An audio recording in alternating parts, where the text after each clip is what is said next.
The early and romantic days of chess feature many attacking brilliancies. However, you will find few games in the older archives that would be considered positional masterpieces. I present to you the oldest game that I have found that I would consider a positional masterpiece. Playing white, we have the leading Frenchman of his day, Pierre Saint-Amant. And playing black, we have Howard Staunton, the leading Englishman of his day. Now, Staunton had lost a match in the 1830s, but in this rematch in 1843, he gained the upper hand. It was the first time that a leading English player had defeated a leading French player. Now, Staunton had an incredible career. He was a player, he was an author, he was an organizer, and he also designed those very popular chess sets that bear his name today. He's also very active on Twitter with an interesting account. Without further ado, let's dive in.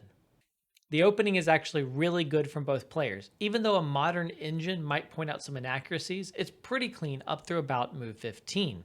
Principles will take you a long way. We see here d4, d5, c4, e6, e3, and c5. We have a kind of Tarrasch structure here, although it's 1843, and I don't think Tarrasch has been born yet, and he certainly hasn't written anything about this opening yet. So from here, both players follow good principles. They develop their knights, they develop their bishops, they castle their kings, they fianchetto on the queen side. We don't get any clarification of the central structure for a while until finally white does capture here on d5. At this point, we could have seen a capture on c5 that could have led to either hanging pawns for black or an isolated d-pawn.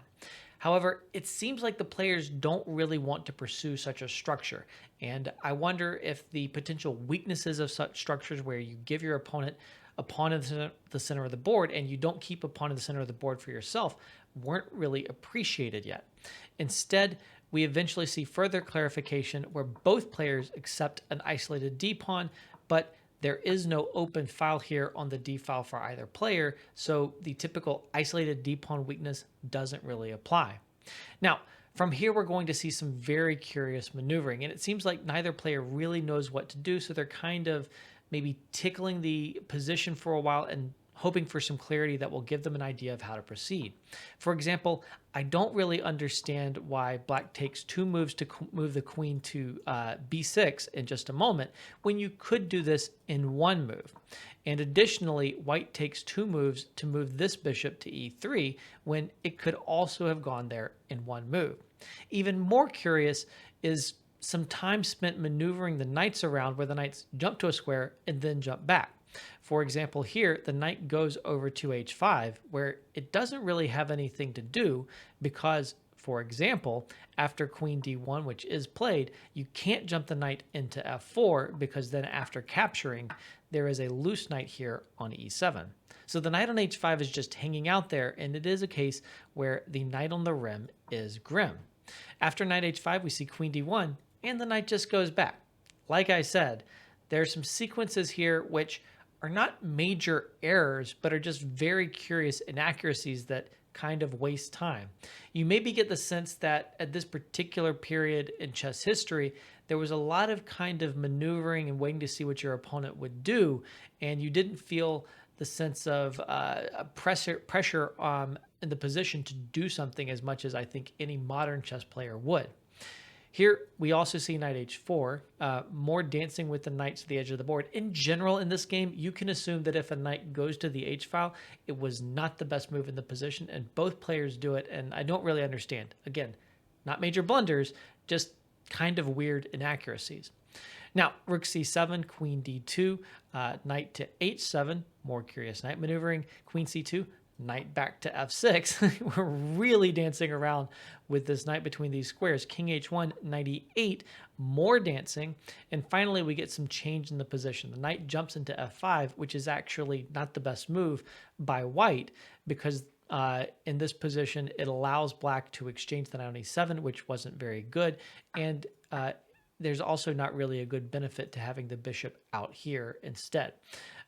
A5 striking on the queen side, we're finally getting some decisions on the board, and I love this A5 move. It is going to create some weaknesses on the queen side for white. In particular, this pawn right here is a target. Queen to B3, and now captures on B4, rook C4. Big pressure here on b4 right here. And we're starting to see Staunton really taking control of the game and pressuring the weaknesses in White's camp. Now, you have to play a very passive move here to defend the b pawn, and we get knight to a2. Knight back to f6. The knight finally finds its way back to the f6 square. Bishop d3 attacking the rook. And here we get an offer of the exchange for the first time in the game. And this is really kind of an archetypal exchange sacrifice here that one considers very normal in modern chess, but this is the oldest example I've seen of this type of exchange sacrifice. Now, I call it an exchange sacrifice, but right now it's not actually an exchange sacrifice because you cannot, as White, capture here on c4. This is just losing because after the pawn recaptures, you're just threatening mate down here and you're threatening the White queen. So just game over, Black wins. But that rook is going to stay on c4, and Staunton is going to continue to offer it with a true positional exchange sacrifice. So we get queen b2 here and queen d7, which I think we now have a clear exchange sacrifice, and it's an excellent one, a real positional idea. If White here captures bishop takes c4, pawn takes c4, you do have an immediate threat here, but it can be navigated around. Black is threatening queen takes on h3 and then queen takes g2 and checkmate. But for example, you can play king g1, then knight d5, and ultimately this pawn right here is a tremendous weakness. Yes, White has an extra exchange, but how good are the rooks right here? Not very good. To be honest, I wonder back in 1843 how the answer, how good are the rooks, would have been evaluated. Was the knight understood to be worth about 3 pawns in general, and was the rook understood to be worth about 5 pawns? How much did Staunton actually feel like he was sacrificing here? If he wins the b4 pawn, which he can pretty much do by force, does he still consider himself to be down like a pawn? Or would he say, no, a knight and a pawn is basically equal to a rook in general? I'm really curious because they're making up these kind of positional ideas that are foundational for us over the board themselves. In any case, Black's position is great. The bishops, the knight, the weak pawns that White has, all of this is just amazing for Black, and the position is clearly better, maybe just winning. So, White does not go for this right away. Instead, we see king g1 shifting, which is going to add strength to the idea of capturing over here. And Black just plays knight to h5. Again, probably not the best move. It's never a good move in this game when the knight goes to the edge of the board, but it doesn't change the position too much. Here, you can capture and you should capture. The exchange sacrifice is still valid, but it's not as good, right? We had the knight on d5 earlier, and now White can play pawn d5. And this is a much more unclear version of the exchange sacrifice because now you have ideas like bishop to c5, and your open files are really kind of mattering. So much more unclear if White accepts the exchange sacrifice in a moment when the pawn can advance. Instead, though, White doesn't sense this opportunity and plays queen to d2, just kind of keeping the knight out of f4, I guess. Pawn to f5, and now f4. These are such weak pawns. I wonder how much the players appreciated that. By the end of the game, both players will certainly appreciate that. Knight to g3, and now White does accept the exchange sacrifice. Bishop takes c4, and pawn takes c4. Black has full compensation for the exchange here. You've got those beautiful bishops. You are pressuring weaknesses all across the board. White's rooks are not doing anything. This bishop is terrible, and the knight can go to e4, which is an amazing square. Even if I liked d5 a little better because it's attacking the weaknesses more, e4 is still great. Again, White really should play pawn to d5 and say, I don't care if I lose this pawn eventually, I have got to free my bishop. But White doesn't sense this. White's going to try to defend passively, and we're going to see a lesson on why passive defense will not hold this kind of position. So, queen to b2, rook to f6, ideas down here. Knight c3, knight to e4, rook to e2, rook to g6. The pressure mounts over here. Again, Pawn d5 is the way to go. It's always the way to go, and white never senses this opportunity. Rook d1 instead of pawn to d5, knight captures c3, queen captures c3, and even though he had enough positional compensation for the exchange sacrifice, Staunton has found a tactic to convert this into a position that is no longer really an attacking position, but is one where he's pressuring on all the weaknesses. Bishop to f3. Excellent move because of the pin on the g file here. We have a skewer, both rooks are hit, so Staunton regains his material, and after he does so, rook over to e1, bishop takes e2, rook takes e2. This is a totally winning positional situation for black. We have good bishop versus absolutely awful bishop. These pawns are all weak, including the d pawn. We have pressure here. You can access the open file on the e file. The queen has just tremendous squares to go to on the light squares. It's so good for black. Let's see how it develops. Queen to e7 here, queen to b2, rook to e6. We are using the open file to great effect right here. King f2, rook into e4, more pressure on the weak pawns. Queen a2, king to f7. Patience.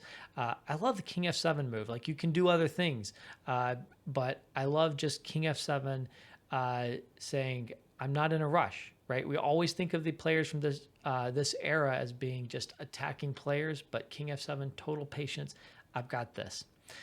g3, queen to b7, queen to a3, rook e8, queen to c3, queen into h1, attacking this pawn right here, and certainly the king isn't feeling great about this invasion. h4 and g5, an excellent move.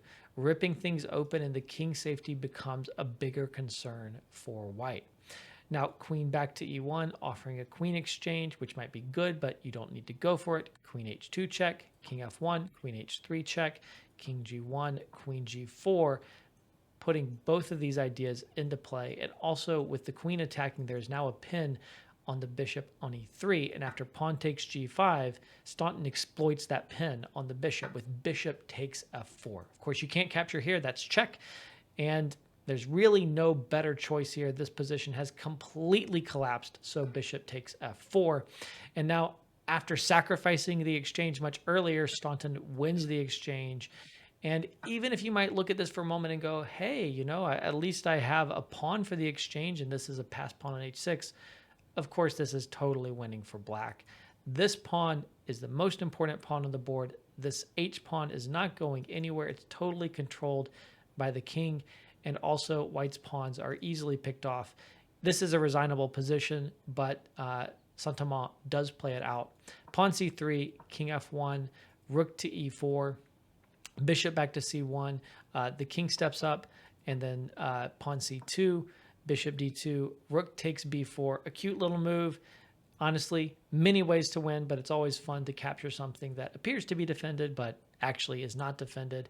Pawn to d6, rook over, and rook takes d6, king e3, king takes h6. Of course, a discovered check doesn't matter here. King e2 check, king g6, king e1, and after pawn b4, in this position, white did resign. Of course, it's been time to resign for a while, but they played it out, and I hope you've enjoyed this game. For me, this game was a real pleasure. It's really interesting to look at chess from a different era, but see ideas that look like they totally could have been played by Alekhine or Carlsen with this exchange sacrifice, and just see the harmony in the position as one player understands positional factors and the other player doesn't and falls victim to just complete strategic domination. If you want to see more of my favorite chess games from back before 1900, simply click on that playlist that is popping up on your screen.